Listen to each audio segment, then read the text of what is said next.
Beginilah keadaan Bekasi yang setelah dilanda banjir besar kemarin saat banjir tersebut mengenangi sejumlah wilayah.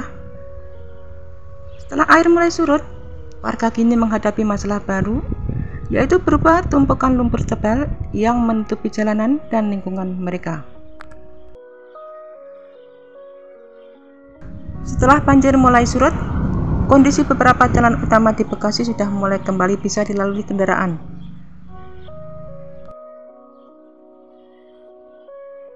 Jalan Ahmad Yani yang sebelumnya terendam, kini telah dapat digunakan oleh pengendara pada pagi hari. Meskipun demikian, genangan lumpur masih menjadi tantangan di beberapa titik, terutama di kawasan perumahan yang terdampak lebih parah.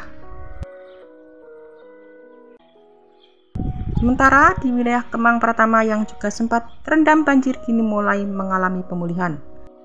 Listrik yang sebelumnya padam sudah kembali menyala di beberapa rumah warga.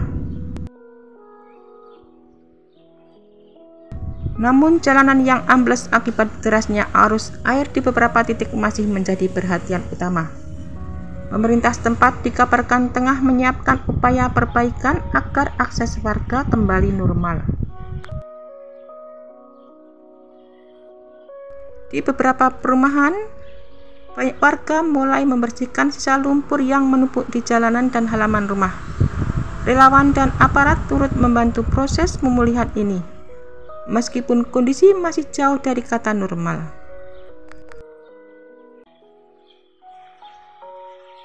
Warga berharap adanya solusi jangka panjang untuk mencegah kejadian serupa terulang kembali.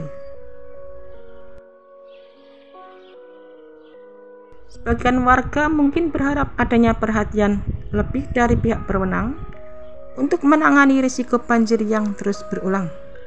Apalagi banjir kali ini menunjukkan bahwa meskipun tanggul telah diperkuat, air tetap mampu menggenangi pemukiman dalam jumlah besar.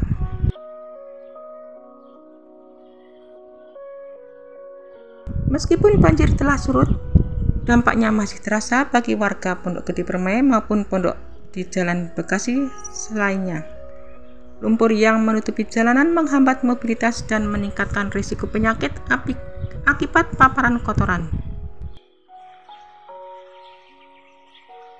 Beberapa warga terlihat mulai membersihkan rumah mereka, mengeluarkan perabotan yang terendam dan menghilangkan sisa lumpur yang menempel di dinding.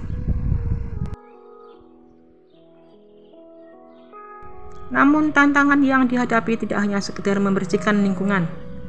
Banyak warga yang kehilangan barang berharga akibat terendam banjir. Mereka juga khawatir akan adanya banjir susulan jika curah hujan tinggi kembali terjadi dalam beberapa hari ke depan. Oleh karena itu, mereka berharap pemerintah memberikan solusi konkret untuk mencegah peristiwa serupa di masa mendatang.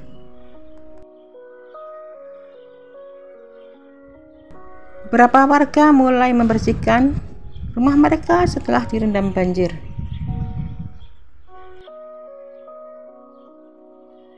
Puluhan baju, kayu, sandal hingga sepatu terlihat berserakan di jalanan.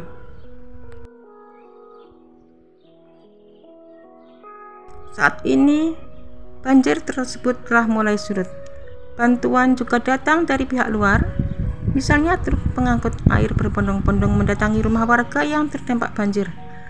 Truk ini menyedot dan menyiram area rumah yang berlumpur.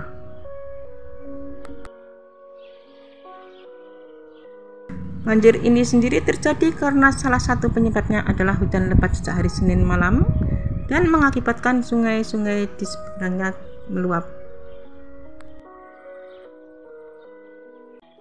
BPBD setempat mencatat sebanyak 7 kecamatan terdampak banjir, antara lain Kecamatan Bekasi Timur, Bekasi Utara, Bekasi Selatan, Medan Satria, Jati Asih, Pondok Gede, dan Rawalumbu.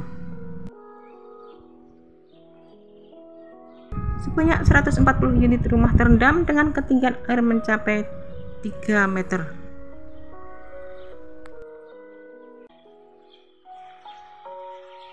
BPBD Kota Bekasi mendistribusikan bantuan logistik dan mengerahkan sejumlah perahu karet untuk evakuasi warga terdampak.